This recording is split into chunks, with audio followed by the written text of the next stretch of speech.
అతిథి మర్యాదలు చేయడంలో ప్రపంచంలోనే భారతదేశం ముందు వరుసలో ఉంటుంది. అందున తెలుగు రాష్ట్రాలు ప్రథమ స్థానంలో నిలుస్తాయి. అందులోనూ ఇంటికి చుట్టాలు వస్తే తెలుగువారి హడావిడి మామూలుగా ఉండదు. ఏం కావాలన్నా అడిగి మరీ అన్ని అందిస్తారు.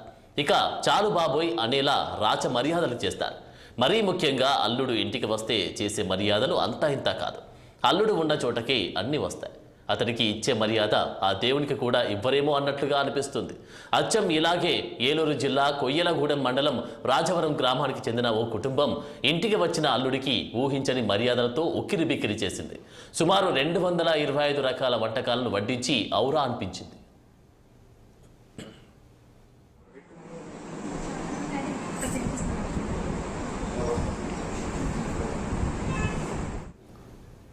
రాజవరానికి చెందిన కాకి నాగేశ్వరరావు లక్ష్మీ దంపతుల కుమార్తె జ్యోత్స్నను 10 నెలల క్రితం విజయవాడకు చెందిన లోకేష్ సాయి అనే వ్యక్తికిచ్చి వివాహం చేశారు. పండుగ సందర్భంగా లోకేష్ భార్యతో కలిసి అత్తారింటికి వచ్చాడు. దీంతో అల్లుడు మర్చిపోలేని విధంగా 100 రకాల వంటకాలను తినమని ముందు పెట్టారు నాగేశ్వరరావు దంపతులు. అది చూసిన అల్లుడు లోకేష్ సాయి అవాక్కయ్యాడు.